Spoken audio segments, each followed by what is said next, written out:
I'm going to turn it over now to Stephanie Milner, who's going to walk us through our commingled issuance scenarios and address questions that we have there. And we also want to invite the participation of the vendors who are going to be representing the commingled scenarios on their systems. Okay, am I on? I don't know if this one's on. You can? Thank you. I don't.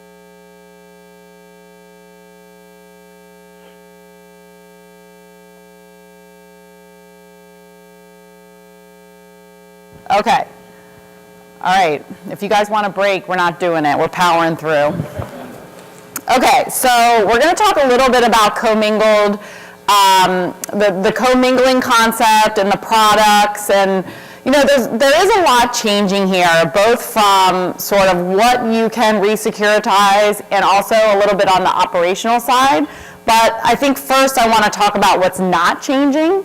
So, you know, when we go live with UMBS in June, Fannie Mae and Freddie Mac will each still have their own resecuritization desks. So if you create megas and giants today and REMICs, you will still have the option of going to Fannie or going to Freddie.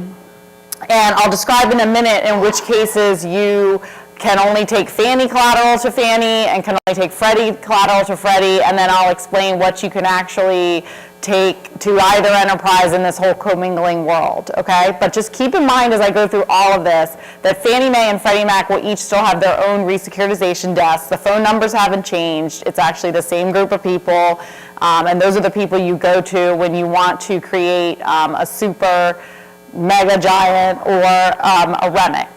So let's start with the UMBS world, okay? So in the UMBS world, we're going to have this concept called supers. They're not going to be called megas or giants. And basically what they are is like a mega or giant. They are large pools that are backed by smaller pools. And a super can be backed by either Fannie Mae UMBS or Freddie Mac UMBS or a combination of the two. To create this super, you have a choice. You can call up Fannie's resecuritization desk or Freddie's, and you can say, hey, I want to create a super, I have this collateral I want to put into it, and you could even call Fannie and create a super that is only backed by Freddie Mac UMBS, okay? So all of that in the UMBS space is fungible. That being said, there will still be megas and giants. And the place that those will reside is in the non-TBA collateral space, okay? You cannot commingle in the non-TBA space. If you have Fannie Mae jumbo collateral or ARM collateral, you have to go to Fannie Mae if you want to do a mega, and it's going to be called a mega. Same with Freddie Mac. If you've got Freddie Mac jumbo collateral, you want to do one of these, you know, bunch of pools, back a larger pool, you got to go to Freddie Mac, okay?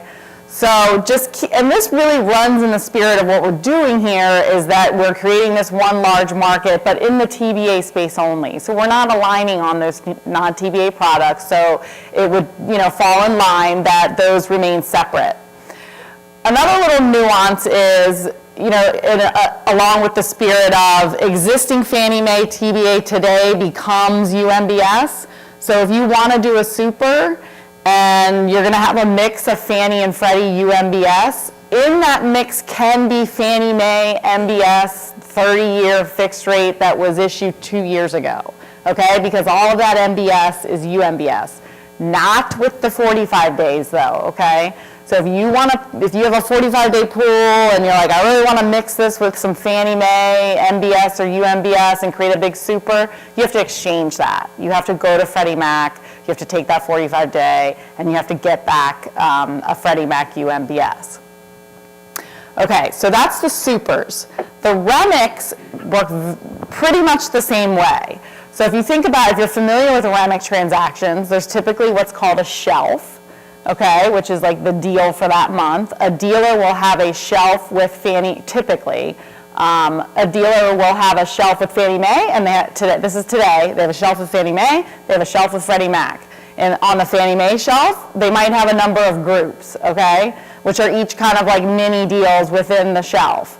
So today, in Fannie Mae deals, it's only Fannie Mae collateral. The groups might be, say, Group 1 is backed by, TBA 30-year, Group 2 is backed by jumbos, Group 3 is backed by ARMs. It could be a mix of stuff. Same with Freddie Mac today, only Freddie Mac collateral. We do Ginnie Mae collateral, that's going to remain the same, so we'll just sort of put that aside.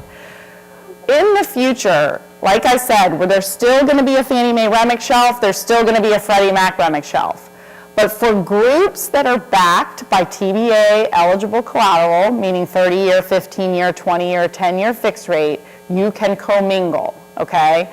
So on your Fannie deal, you could have some of those groups that have a mix of Fannie and Freddie collateral, but only for TBA-backed groups. Same with Freddie Mac. For the non-TBA backed groups, you can't commingle there, okay? So you've got to go to Fannie Mae. If you've wanted to do some REMICs off of non-TBA collateral, jumbo ARMs, some of these relos type collateral, you've got to go to the original, issuer of that collateral. So what does this mean for like dealers that do a lot of REMICs? They're probably going to have a Fannie shelf and a Freddie shelf every month still, because they're going to have groups that are backed by TBA, which they can mix Fannie and Freddie collateral, and you might say, well, why? They can just go to Fannie. But they're also going to have groups on their same deal that are non-TBA that they can only go to Fannie or Freddie. So what ends up happening is they're going to have a Fannie deal, they're going to have a Freddie deal. Some of the groups will be commingled UMBS-backed groups, but some of the groups will be non-TBA-backed groups. Unless the only group they have is TBA, and then they can choose. They can be like, hey, I only have one group this month. It's all backed by UMBS. I'm going to just go take it to Fannie and do my REMIC deal, or Freddie. So hopefully I did not confuse the issue, but I think if you just think of this as the UMBS world is kind of like we're all together and we're around a bonfire and we're having a great time and everything's mixing together, then that sort of translates to the resecuritization world. Whereas if it's a non-TBA product, you got to stick with the original issuer, okay? So what does this mean? Well, let me stop there and I'll take any questions. Hopefully I can answer. Hi, this should be an easy one, but I think it was a little bit of an eye-opener for me, and maybe I just missed some of the reading material, but you mentioned one thing earlier about how you can take UMBS pools that are backed by Freddie Mac collateral and call up Fannie Mae and do a super with Fannie Mae, the agency, the entity Fannie Mae, correct? You can take, yes, you can take Freddie Mac UMBS pools and call up Fannie Mae and execute with their collateralization desk super with Fannie Mae, correct? Yes. Now that super, once it's issued, the agency or the issuer of that super is technically Fannie Mae, is that correct?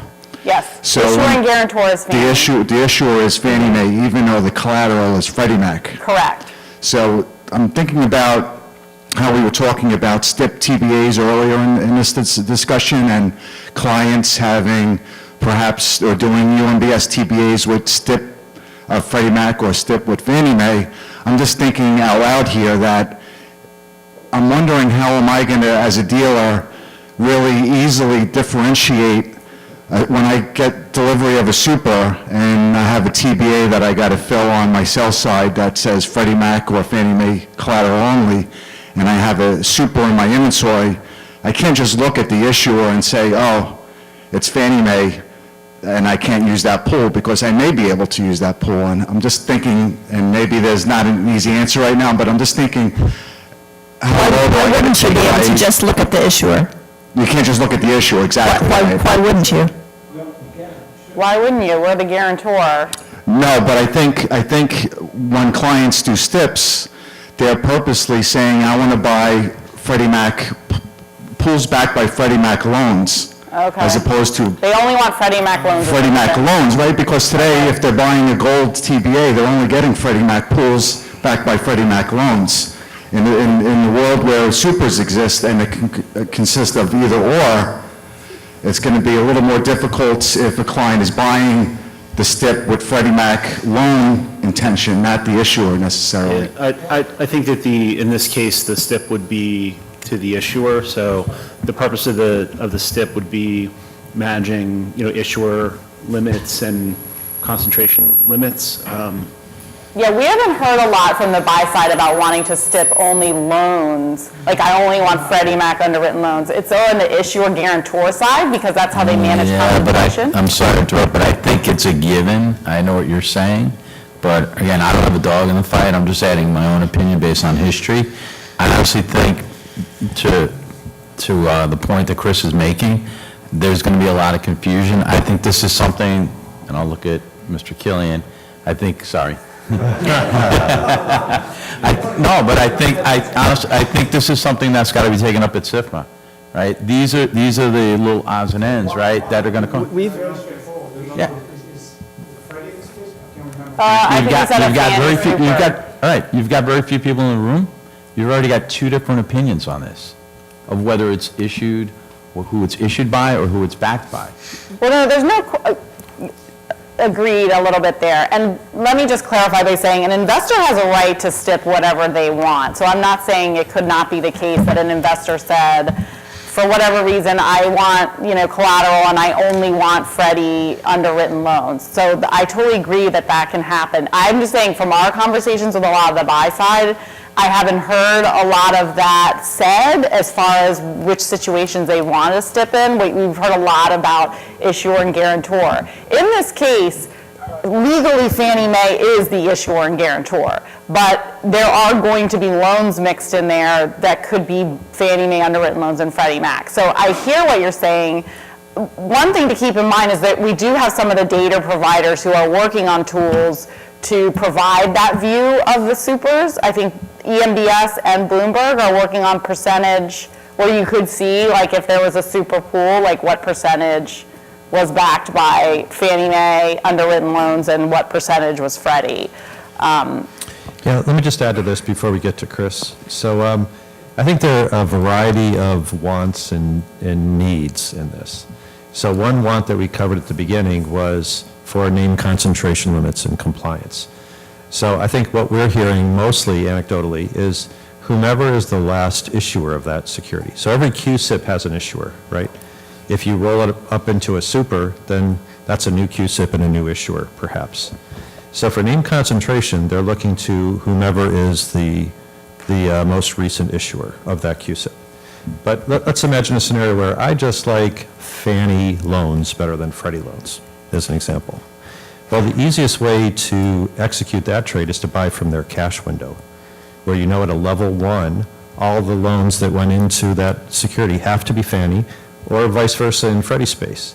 You don't need a stip. Either buy a specified pool, where you know up front, or buy from the cash window, where you know it'll be pure one agency or the other. Just to reinforce Stephanie's point, I think certainly Bloomberg and maybe EMBS are going to drill down for those that, for whatever reason, want to see the composition within a pool. They don't want to take it at face value. They didn't buy a cash pool, so now they need to know the mix. And I think that data will be available. So I think when we overlay all this with, I'm going to stip the market, it could vary based on the context of what that statement, where it comes from. Is it from a name concentration limit? Is it a preference for one set of loans? And there are a variety of ways to get there. Finally, I think what this whole endeavor brings is a new capability the market hasn't had before, which is commingling, this topic. So if for whatever reason, be it the things we covered or something else, and the something else could include things like we've heard along the way, I just kind of feel better when I get both GSEs guarantee on this pool. Let's just imagine that becomes a thing in the market. Because they've called that a double guarantee. Just leave it at that without any endorsement. Let's just say that people appreciate the double guarantee. Well, then there might be that kind of stip trading going forward. Offer me UMBS, but only commingled, or something like that. So I think that we're going to have a variety of practices, a variety of interpretations. I think we've added more tools. We've certainly made it more complex because you don't know till 48-hour day what you're getting. But there are a few other ways to work out of it that don't exist today. So can I hand it to Chris now? I think Chris wants out of this. Well, nobody can see me, so it's actually okay. Well, the front of me. No, I was going to say, we've talked about this, and I think it's one of those things that an investment manager is going to have to drill down with their clients if there is any particular need to look through the top-level issuer. I think based on what the vast majority of the conversations I've had, it doesn't seem like that's going to be required to go past that top level, but it could be, I guess, right? But and Mark, to your point, I think you could just have a STIP that says no supers, right? If you just wanted Fannie or Freddie, so there are ways around it. But it doesn't, I mean, I guess I'm just kind of generally agreeing with you, Stephanie, that it doesn't seem like it's a major thing that is going to be prevalent. But I mean, isn't the consensus that we have to drive to is what is the cheapest to deliver TBA contract and what is the minimum standard? And, right now, Fannie and Freddie and the super all are eligible, right, into the TBA contract. Now, clients can always agree with another dealer they want something slightly different, and nothing should prevent that. It's just the question is, as a rule of thumb, right, the supers are eligible for the UMBS, and clients can work their way through the underlying structure if they want to, along with the dealer. But the transparency is not that simple on a TBA contract, immediately. So you have to do some analysis. It's probably not a great way to buy, that type of product in a TBA contract. Yeah, I mean, I'd say supers aren't just part of it. I mean, supers are kind of essential to this because that's how people are going to manage concentration limits and all that stuff, so. Sure. Does that close it out a little bit, or, okay. Are there any other questions just on the commingling concept itself before I go a little bit to the operational discussion? Can we put 45-day securities on into a Fannie group? No. Okay. Yeah, so those actually will stay with Freddie, and also you can't mix them with 55, like in a group. You have to go through an exchange. Yeah, but you guys are going to continue to securitize those on, like, if someone did want to bring them. Yeah, Stephanie's right, and it's bilateral, if you will. We aren't going to commingle in groups, different delays. The mechanics of it get complicated. You have to go to the latest date. There's an economic equation in there you're giving up. So we're going to keep the groups pure per payment delay. I have looks in the back. Do we know otherwise? You can mix, it's that nobody would. That's better said. Okay. So we went to REMIC law, for instance, and said you can put like sneakers and things into a REMIC group. There's not a very tight prescription for what is eligible, other than it has to have some kind of mortgage relationship. And if you remember facets from days ago, you could put anything in a facet. The bottom line is economics drive the whole REMIC market. You would be giving up whatever the value of that delay is by commingling in a group, and so we don't think there's any likelihood that that's going to happen. But back to the original question, if you just have 45 days, you can take them to Freddie and do a REMIC group. You can take them to Freddie and get a giant, right? Correct. If you want to. So, to the extent, like we said, there will be some market there for some period of time. I don't know how long, but you'll have options, at least from the resecuritization front, with Freddie Mac on those securities. And so if we go even one step further, the re-REMICing of tranches, the same will apply there, I suspect. The economics are the same. So you would see like for like going into groups, whether it's at a level 1, 2, or 3 collateral group. Okay, so I'll touch a little bit too on the operational sort of change here with this UMBS and this commingling concept. Let me go to the next slide. And I actually have a couple Fannie folks from operations. One is here today, Bob Leichman, and I think we have one or two on the phone, so they can definitely jump in to the extent I screw this up, which is likely. Okay, forward. Okay. So just from an operational perspective, in thinking about, I have a commingled super, I have a commingled REMIC, where do I send the collateral? What we did here was we sort of divided out what is the current state for Freddie Mac and Fannie Mae, just thinking at it from a Fed account perspective, and then what is the UMBS future state. And so this future state, the reason we got to this place was really driven by the Fed's requirements and kind of dealing with these commingled securities and how they sort of net for Fannie and Freddie. So today, there's one account for Freddie Mac where all the collateral is sent to, which is the 2BD2, and then there's Fannie Mae similarly has one account. And then in the UMBS future state, we had to create an additional account. So there's actually 2 accounts for Freddie and 2 accounts for Fannie. And just taking Freddie Mac as an example, if you have a super and it's mixed by Fannie and Freddie collateral, the Freddie collateral will go to the 2BD6 account, and the Fannie collateral will go to 2BX1. And that will be on the sort of settlement instructions. And similarly with Fannie Mae, there'll be the 2 accounts so that the Fed can properly track the different collateral Fannie Freddie that's backing one of the enterprises. I know somebody has a question or comment. Can I just interrupt, because I think this question came up when we walked over this before. So remember, Freddie and Fannie have separate ABA account numbers, so it might look confusing that 2BX1 is used. Right, they're actually separate, they're different accounts. Yes, 2 ABA accounts. Fannie Mae has its own accounts, Freddie Mac has its own accounts. They just happen to be using similar names. Okay. Hi, this is Andrew. That seems like a bit of an operational challenge for us. I have 2 different accounts, and my desk books these trades, and they're going to have to book it to 2 different accounts, and then a third one for the buyback. It's just to be able to do a decent amount of volume in supers. Again, they have to decide Fannie or Freddie, then a Fannie or a Fannie Freddie account, a Freddie Fannie account, just decide the collateral goes to where. Is there any way that you can do this behind the scene instead of us?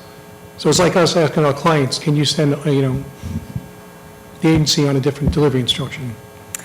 Yeah, unfortunately, this is what the Fed requires. We've been working with the Fed for a couple years now to streamline this and make it a little simpler and try to get away with one account. And it's just that, unfortunately, this is where they've ended up, and they're building to this, and it's what they require. So, Is this for Remix also? I'm sorry? This for Remix also? For Remix also. I'm sorry. Yes, it's for Remix as well. Supers and Remix. Yeah. Would we be receiving the super I just see it as a in one challenge. piece from one of the agencies? We've heard you're definitely not alone there. We've definitely heard the feedback that this is not ideal. And we went back to the Fed with that, and unfortunately, this is what they want for this commingling concept. How about the return of the super? Is that coming from one, or is it coming in 2 different pieces from where you send? Can you speak up on the phone? Yeah, hello? Can you hear me now? A little louder if you can. I'm trying. Yeah, it looks like this is the loudest I can come through. Okay, Would we be receiving the super coming back as one piece from one of the agencies, or is that coming back in 2 pieces if we have to send the collateral to 2 different areas? No, it comes back as one piece. So if you're doing the super with Fannie, and let's say you set up your settlement day, and let's say the super is backed by a little bit of Freddie and a little bit of Fannie. So what you'll do is you'll send on the day, on the wire day, you're going to send your collateral, the Fannie pieces to, the account we have listed here, and the Freddie pieces. You receive back one super from Fannie, one piece. Okay. Okay, thanks. Do you both own that second Fed account, the 2BX1 account? No. Jointly? We have our own accounts. It's just coincidental that we called that one the same, Oh, if that makes sense. so it's not actually the same account? No. No. So for Remix, then we're going to use these accounts for TBA eligible securities? And if we don't have TBA eligible securities, we have to send it to a different delivery instruction? No, it's, Bob, if it's just Fannie collateral backing Fannie, which account is it? The BD?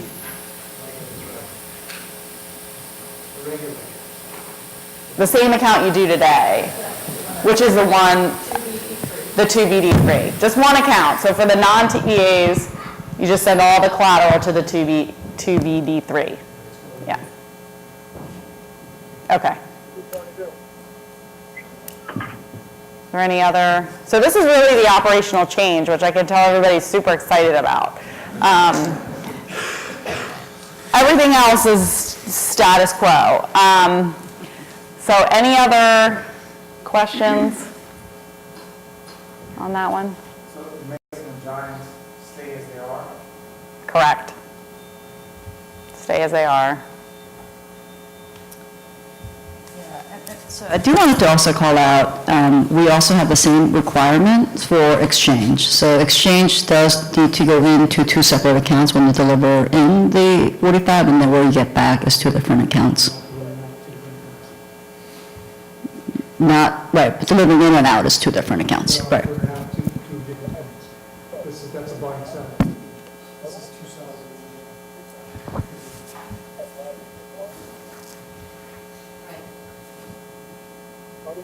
Any other?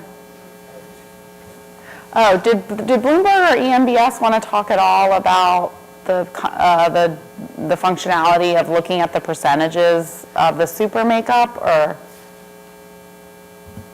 I just would mention, we did set aside two fields we assumed folks wanted to have a issuer concentration of Fannie versus issuer concentration of Freddie. We've set them aside until we start to see, those pools being issued. We can't really start to play with that just yet. But Yeah. what I'm hearing, though, is there might be some need to potentially see a similar field or two similar fields, but at the loan level. Well, you wouldn't really, though, because at the loan level, at the level one, it's not commingled. So you really just have to look at it at the pool level. So if you have a super, let's just say for simplicity, it's backed by, two Freddie pools and two Fannie pools, and all of their outstanding principal balances are all equal, you'd have like a 50-50. But you wouldn't have to drill down, because the loans backing the level one are all Fannie or all Freddie, you know what I mean? But you're just assuming one re-securitization, but in reality, at some point a year from now, There's, like, we're levels gonna and have, levels like, and levels. 6 supers deep, right? And you would have to, if for some reason somebody wanted to know, you would have to drill all the way through, I guess, but I don't know why, again, how often that's gonna happen. I can tell you that I would want to see the distribution of Fannie versus Freddie collateral in any of these securities. We manage portfolios passively, and so when getting our mortgage exposure, that's exactly what I want to know, what proportion of it is Fannie and what proportion is Freddie At the loan level. at the loan level. And do you need it updated or just a term at issue? Updated would be best. But how is that different from saying this percentage of the pool? That's basically what you're saying, because you're saying this percentage of the super is backed by Fannie underwritten loans, and this percentage is backed by Freddie underwritten loans. Those are only two, I mean, And that's what Those are two Bloomberg options. What we're contemplated. saying is that the level one pool, Fannie pool, can only hold, you cannot have a mix of Fannie and Freddie loans into level one. Level two, at the mega or at the super level, you can have a mix of Fannie and Freddie underlying pools. And that's one thing we're working with the MBS, to have the ability to actually look at the Fannie, let's say issued Supra, and look what the percentage of Freddie and Fannie underlying pools compose that Supra. We have a couple of screens we can show that might make it a little more clear, too.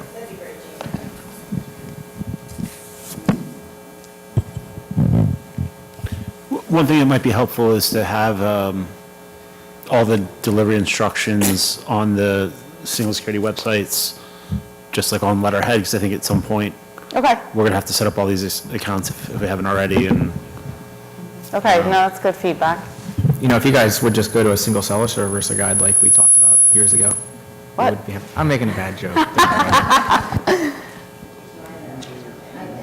Well, I guess maybe a question while we're waiting. I mean, if we're overthinking it, because I guess the issue here isn't that that disclosure won't be available, but because for every super, you're going to be able to see a list of the pools that are in that super. Correct. And then presumably you could take that list of pools and say, well, this pool's a super, and then you could No, the drill data's through there. those. The Yeah. data's all there. So it's just a question of how it's displayed maybe by So data Fannie and providers. Freddie today don't have the capability from our disclosure to just quickly provide like those kinds of percentages, but since Bloomberg, or any of our data providers have the data, they've talked about providing a view of the percentage. If you look at a pool, it's 45% Fannie. Now, it does get more complicated for them to figure it out, to your point, because when you have multiple layers, you have to keep drilling in to all the pools. Okay. So EMBS has created a new table called the Super Sums Table, and beginning in June, it'll have the level 1 pools issued by Freddie and Fannie, but also the level 2s, and it'll show collateral distribution. Oops, sorry, wrong way. So this is probably hard to see, but in this table, you will have, and I can't see without my glasses, it'll have the percentage of Fannie and Freddie that is in that pool. It'll have the remaining principal balance, and it'll also have the pool count, among other fields in there. Oh, thank you. Thanks. I don't need it for close by. So we've created a couple of tables that I think will be helpful. The first one is the detailed page. You'll see in the, and I don't have, you'll see in the middle section here, this is new. It has, for this particular super, it has the Fannie percentage, the Fannie balance, and the client Fannie balance, as well as the Freddie side of it. Okay, can I just ask a question while you're here? Sure. Sorry. So I assume that this pool could be multiple and multiple and multiple layers, right? Correct. Of supers and supers and supers and supers. So that percentage is just sort of rolling it all up? That's the top level. Yeah. Uh-huh. Saying that like everything that's underneath this rolls up to 94% and Correct. change Fannie and, okay. Correct. So then we take this down a level lower, and then this will actually show for those percentages. This is this column right here is the pool count, and you'll see in this case that there's one pool for Freddie and there's 14 for Fannie, and then the characteristics across here where it's the wham, whack, and wow, and the prepays. So that again is at a higher level, but it's a level lower than what we just saw. And then this page is, I think, sort of what people are talking about, whereas then it takes it down to the underlying pools. So for Freddie, you'll see that there's one pool here, and it has the characteristics or attributes of that pool. And then for Fannie, you've got the 14 pools here, the prefix, the prepays, the balance. So that's the detailed underlying the super from a low level. And you can click on any of those pools to kind of go to that? Yes. Yeah. This is in PowerPoint, so it's not live yet. Yeah. Okay. And then the other thing that we created was for those who upload their portfolios to EMBS, you can actually go to, I believe it's the analytics option on the website. Pick your portfolio, and then it'll go and calculate, excuse me, the actual percentage and balance of that particular portfolio, Fannie versus Freddie. So that's another option for those who use our online tool. So sorry, just a quick scenario. So if you have a Supra that's backed by Freddie, and then it's backed by two Supras that one is backed by Fannie and Freddie, backed by mingled Fannie and Freddie pools. If I want to see the percentage at the top level, is it looking at the very underlying It does. pools? It has or is to. it looking at the middle level? No, it'll keep going down to the lowest level, and it could get very, there could be a lot of records for that. But it's looking at the very bottom level. Yes, of the absolutely. underlying pools, okay. Yeah, I think there's actually one more slide to that point. Nope, that's not But I it. think maybe what you were getting at, or maybe to Mark's earlier point, I guess one thing that if people start trading cross-wrapped STIPs, the percentage of cross-wrap. So if you have, right, if you have Yeah, I think, yeah, so we know there's some interest in just knowing what do I own, maybe at an L1 level. And then there's other interest to know what do I own at the top level. So I think as we evolve all of this, talking about guarantor STIPs and compliance, we'll have to all evolve our thinking around levels 1, 2, and 3 in all this. So these reports then will reflect, I think, Gene, if I have it right, this super test drills all the way down to level 1. Is that right? Yes. That's right, yeah. So that gets down to when the loan became a security. And so to those that care about like the loan, like it was at a Fannie or Freddie loan, this super test should fit your bill that way. But if your compliance test might take it from the other end, right? The L3 or the L2 level. Now, from an investor perspective, at least for what I can speak of, we'll look at the very top level for compliance purposes. Right. And at the end of the day, that whomever securitized it last is who you, as we talked about, I think in one of these slides, if you have a claim, it's who your counterparty is effectively as an issuer. But again, if you feel there's something different in the way that we turn loans into securities and you want to go to level 1, some of these tools get you there. Okay.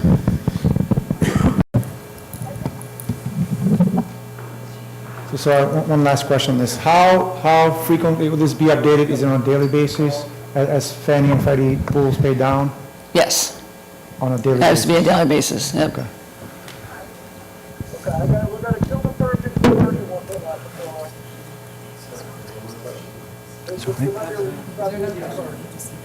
Yeah. Actually, I agree with you, yeah, that's right.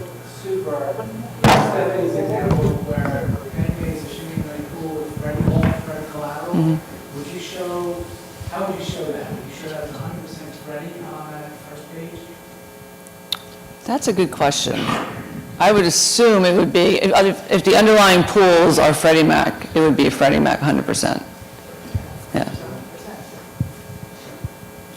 I mean, I think that's what we talked about. The question somebody else asked earlier about, it's issued by Fannie. But if you're going down to the detail, the percentage of what's in that super, it's all. It would be all Freddie. Right. Okay.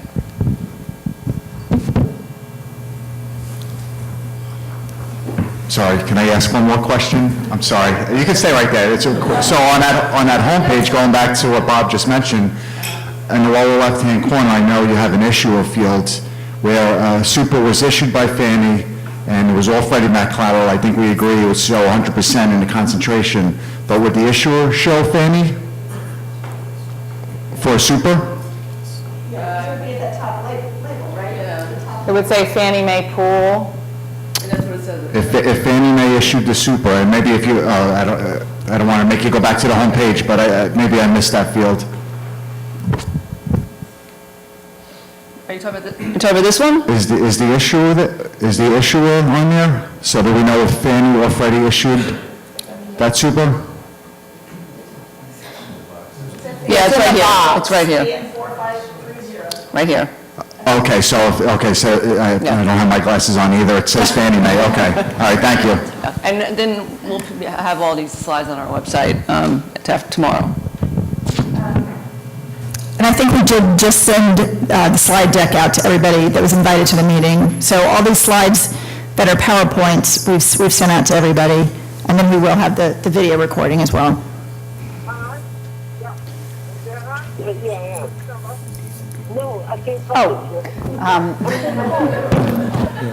Sorry. So are there any more sort of issues or discussions, points anyone wants to bring up on commingling before I turn it back to Jamie or Mark?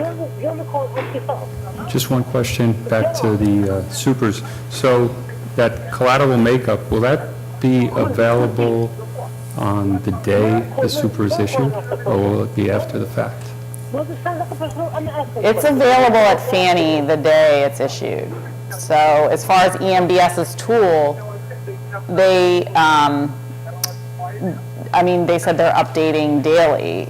So the thing is like what we were talking about was the data is the enterprises have the data, but it's just that you have to manually, kind of click on pools to figure out like what's backing the super.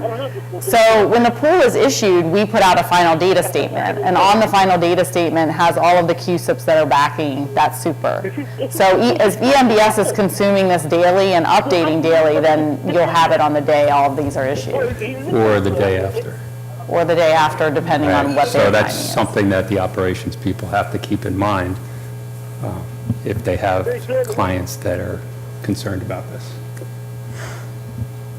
It would be the day of. We put out the disclosures the day it's settled. But it just depends on when EMBS absorbs that and then the Right, tool it's updates. intraday, so what we understood is it would be consuming them intraday. Same day.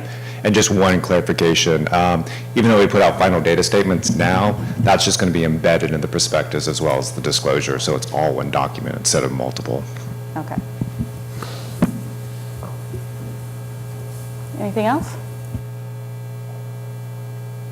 Okay, I'm going to turn it back to Jamie and try not to multitask. Did you want to? Go ahead.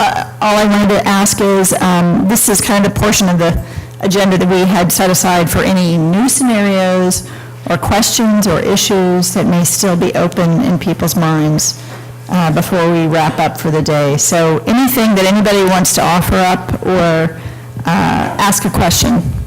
Nick? It's actually none of the above, it was just a couple of points. From our perspective at FICC, it's more of a reminder for firms that we are open for testing now for single security. We've had about, so far, 10% of the firms come in to test, which is good. It's a very simple test, it should take no more than 1 day. We have about 150 some odd firms between clearing and EPN only that will need to come in and test. We have different scripts for both EPN and clearing.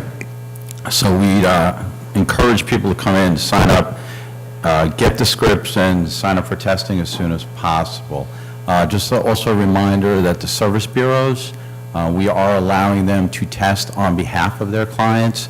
All we ask is that both the Service Bureau and the clients come to us with an email saying that Service Bureau X is going to test for, these 5 clients, et cetera. We are speaking with Broadridge. The good news is they're going to come in and start testing with us next week for the majority of their clients, so that should put a dent in the number as well, which is good.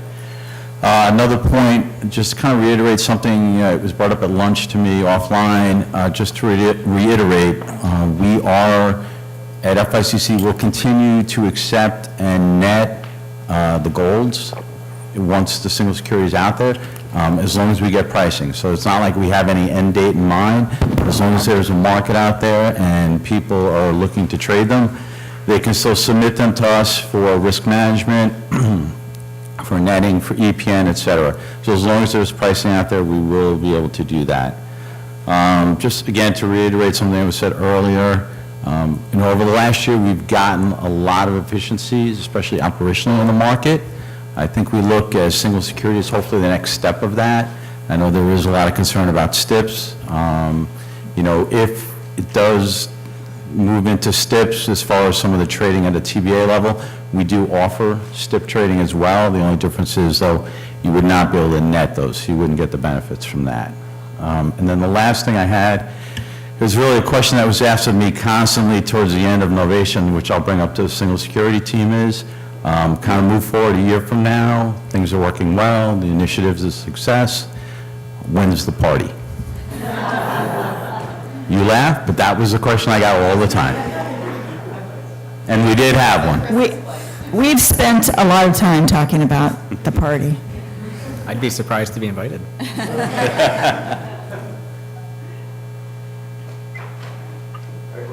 Before you hand over, anyone else, before we turn the corner on the phone, anyone else?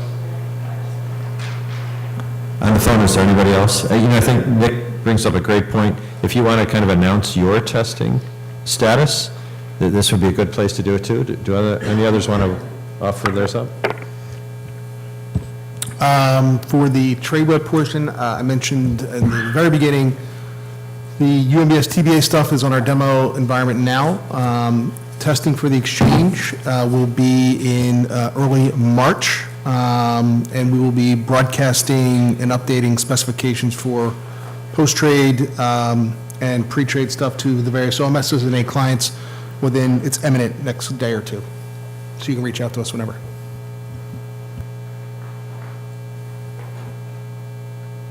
Anyone else? Oh, I see volunteers. Yep, Jackie. Yeah, I think I mentioned earlier, the data license files that we have are enterprise files if folks want to start seeing the mirrors in them. They were released on Monday of this past week, so you can start to take a look at mirrors and test. That actually brings up a good question. So we had someone had asked before about picking up the other exchange files from Freddie. So right now, really, we only have the mirror files, the cumulative. But once we go into exchange, the vendors are already have the linkages to pick up all the exchange files that we'll be putting out into the market. Yeah, and our current thought right now is that the overall industry is not going to open up for exchange until May, but we, Freddie Mac, will probably do some sample exchanges ahead of time so that you can see those disclosures before. Sorry, one last thing. I stepped out of the room before, but did we talk about the index? Did we talk about the index and when Bloomberg, FTSE Russell, ICE will come out with some sort of official announcement on the potential recomposition of the cohorts in the index? So I don't think we can speak for what their plans are. We've had a lot of conversations with the index providers, and I don't know if any of them are on the phone. If any of you are on the phone, please speak up. And I asked that question because it's important, especially for some vendors. So as far as timing is concerned, though, they did share with us that most of them expect to make their decisions and put information out to the market early in Q1, if not before the end of the year. So that's what we've heard. But this is, a point of discussion, and I think people are asking those questions of their index providers.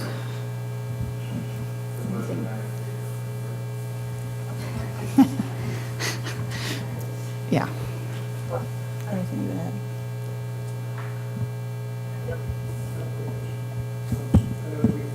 Before, but are the exchanges going to be reportable to the Fed? That's one end, and is the Fed reporting going to change for regular UMBS? Because I know that in FR 2004, there's two different columns for Fannie and Freddie. Yeah, so there is a question out, and we do have our Fed front office folks in here today, but they're not the right folks. But the question's out there around any of the Fed reporting changes related to UMBS. So I know that Chris is also getting pinged on this, so I think he's also reached out to Fed to get clarity on it. Fed is absolutely aware of, when single security is going live in June, so they will get back to us. But as of right now, I don't have an answer. Brian, you don't want to say anything, right? Do you? Okay. I just had a question for Stephanie. So with the new aligned format, right, Fannie Mae will be moving to that on June 3rd, right? That's set in stone. That is set in stone. All right. Thank you. I'm looking at our disclosure guy. He's committed. Hi, I'm sorry, I have a quick question, also sort of related to the Fed. So as far as it pertains to TMPG fail charges, I happen to have just recently been reading through, just their general document about what TMPG fail charges are, and they do very specifically point out that they pertain to Fannie fails and Freddie Mac fails. I'm wondering, is there any work, or has it been even asked that should be, or could it be, or should it be updated to include UMBS from a terminology perspective?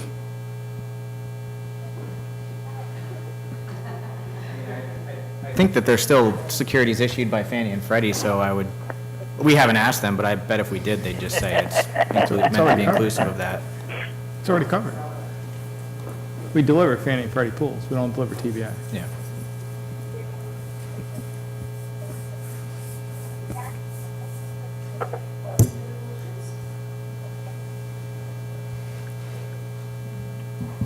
Okay, we'll follow up on that.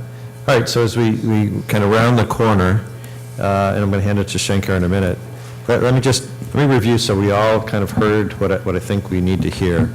I think there are at least 5 or 6 pieces that are ultimately critical to making two markets look like one. And that's really the exercise here. And we try to do so to be as minimally invasive as possible. But here are the 5 or 6, just to review. First, we're using common labeling and cohorting. We're adopting the Fannie Mae standard as the market, the TBA market, the UMBS market. So that's step 1. Step 2, still to be determined, working through Chris, is good delivery. So basically, how we record the data and disclosure, how we trade the securities is part 2 to all this, and whether good delivery encompasses these securities. The next step is, I'm looking at Nick, how we net and clear those securities. So we're making an expansion there, again, using Fannie as the standard to become the net and clear of the UMBS security.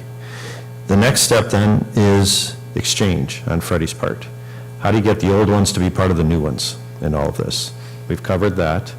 That opens up the door then for commingling, which is another step to all of this. And finally, if you want to, you can count REMICs and kind of the shared grouping within REMIC groups.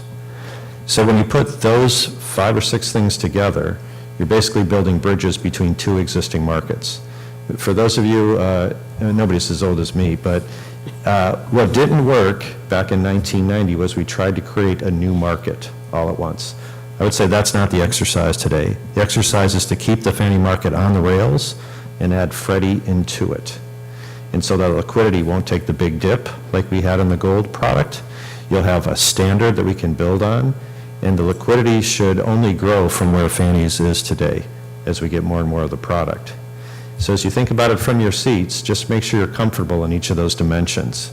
Again, about the data, the exchange, the good delivery, the commingling, and ultimately REMIX, because that is really the essence of turning two into one in this whole exercise. And I think we've covered it here, but again, run that list through your own head and make sure there's nothing we missed in this whole thing. Okay, so without any further questions, we're in New York, so who's the closer in New York? It used to be Mariano Rivera. Bad reference. But I'm going to tap into my boss here, and he's going to just give some summary remarks.